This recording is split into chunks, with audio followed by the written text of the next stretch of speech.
একটি জিনিসের ক্রয় মূল্য ও বিক্রয় মূল্যের অনুপাত 5:6 হলে শতকরা লাভের হার কত? চারটি অপশন দেওয়া আছে, কোনটা সঠিক উত্তর আমরা দেখব। কোশ্চেনে ক্রয় মূল্য ও বিক্রয় মূল্যের অনুপাত বলেছে 5:6, অর্থাৎ অনুপাতে ক্রয় মূল্য যদি 5 টাকা হয়, বিক্রয় মূল্য হয়ে যাচ্ছে 6 টাকা। তার মানে এখান থেকে আমরা দেখতে পাচ্ছি যে অনুপাতে এই 5 টাকায় কিনে 6 টাকায় যদি বিক্রি করা হয়, লাভ হচ্ছে আমার 6 থেকে 5 বিয়োগ করলে 1 টাকা। তাহলে অনুপাতে আমরা দেখতে পাচ্ছি ক্রয় মূল্য আমার ছিল কত? 5। এই 5-এর ওপর আমার লাভ কত হয়েছে? 1। তাহলে এখন কোশ্চেনে জানতে হচ্ছে শতকরা লাভের হার কত, অর্থাৎ 100 টাকায় কত টাকা লাভ। তাই এর সাথে আমরা 100 গুণ করে দেবো। এবার কাটাকুটি করবো, 5 দিয়ে 100কে কাটলে কত হচ্ছে? 20, অর্থাৎ 20%, মানে হচ্ছে 100 টাকায় 20 টাকা লাভ। এই 20% আছে অপশন এতে, অপশন এ হয়ে যাবে সঠিক উত্তর। এক ব্যক্তি একটি জিনিসের ধার্য মূল্যের ওপর 23% ছাড় দিয়ে 10% লাভ করে। জিনিসটি বিক্রি করে তার 56 টাকা লাভ হলে ধার্য মূল্য কত টাকা? চারটি অপশন দেওয়া আছে, কোনটা সঠিক উত্তর আমরা দেখব। এই ধার্য মূল্য সম্বন্ধে যারা জানো না তাদের জন্য বলি, আমরা যদি কোনো বইয়ের দোকানে গিয়ে কোনো বই কিনি, সেই বইয়ের উপর যে দামটা লেখা থাকে সেটাই হয়ে যাচ্ছে ধার্য মূল্য। এবার দোকানদার সেই ধার্য মূল্যের উপর একটা ডিসকাউন্ট বা ছাড় দিয়ে আমাদের বইটি বিক্রি করে। যেমন এখানে কোশ্চেনে জিনিসটির ধার্য মূল্যের উপর 23% ছাড় দিয়ে বিক্রি করা হয়েছে, অর্থাৎ এখানে এই 23% ছাড় মানে জিনিসটির ধার্য মূল্য যদি 100 টাকা হয়, তাহলে বিক্রয় মূল্য হয়ে যাবে 100 থেকে আমরা 23 কী করবো? বিয়োগ করবো। 100 থেকে 23 বিয়োগ করলে কত? 77। তাহলে বিক্রয় মূল্য হয়ে যাবে 77 টাকা। এবং সেক্ষেত্রে দেখা যাচ্ছে ব্যক্তিটি 10% লাভ করছে। 10% লাভ মানে হচ্ছে এটা সব, এই যে 10% লাভ এটা সবসময় ক্রয় মূল্যের উপর হয়, অর্থাৎ 10% লাভ মানে ক্রয় মূল্য যদি 100 টাকা হয়, তাহলে বিক্রয় মূল্য হয়ে যাবে 100-র সঙ্গে আমরা 10 যোগ করে দেবো। কত হচ্ছে? 110 টাকা। যেহেতু এখানে লাভ বলেছে, তাই 100-র সাথে 10 যোগ করলে আমি 110 টাকা লিখলাম।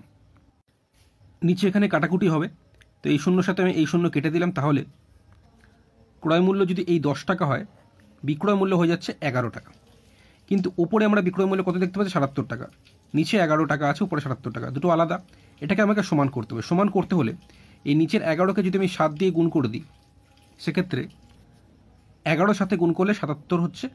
তাহলে দেখো বিক্রয় মূল্য উপরে 77 হয়ে গেল, নিচে 77 হয়ে গেল। কিন্তু এখানে যেহেতু আমি 7 গুণ করেছি, তাই এখানে 10-এর সাথেও আমি 7 গুণ করব।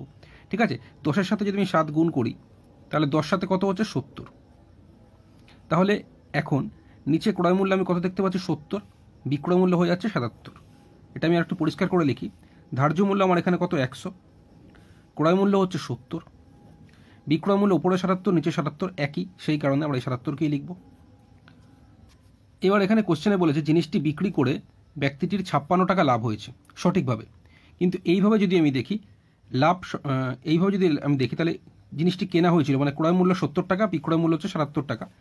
তো এক্ষেত্রে এইভাবে দেখলে 70 টাকায় কিনে 77 টাকায় যদি বিক্রি করা হয়, তাহলে লাভ কত হচ্ছে? 77 থেকে যদি 70 বিয়োগ করি, 7 টাকা লাভ হচ্ছে। যেটা কোশ্চেনে সঠিকভাবে কত বলেছে? লাভ 56 টাকা। তাহলে এইভাবে লাভ দেখলে আমার হচ্ছে 7 টাকা, যেটা কোশ্চেনে সঠিকভাবে বলেছে 56 টাকা। তাহলে আমি তো এই 7 সমান আমি 56 লিখলাম। কাটাকুটি করলে এখানে 7 1 7, 7 8 56।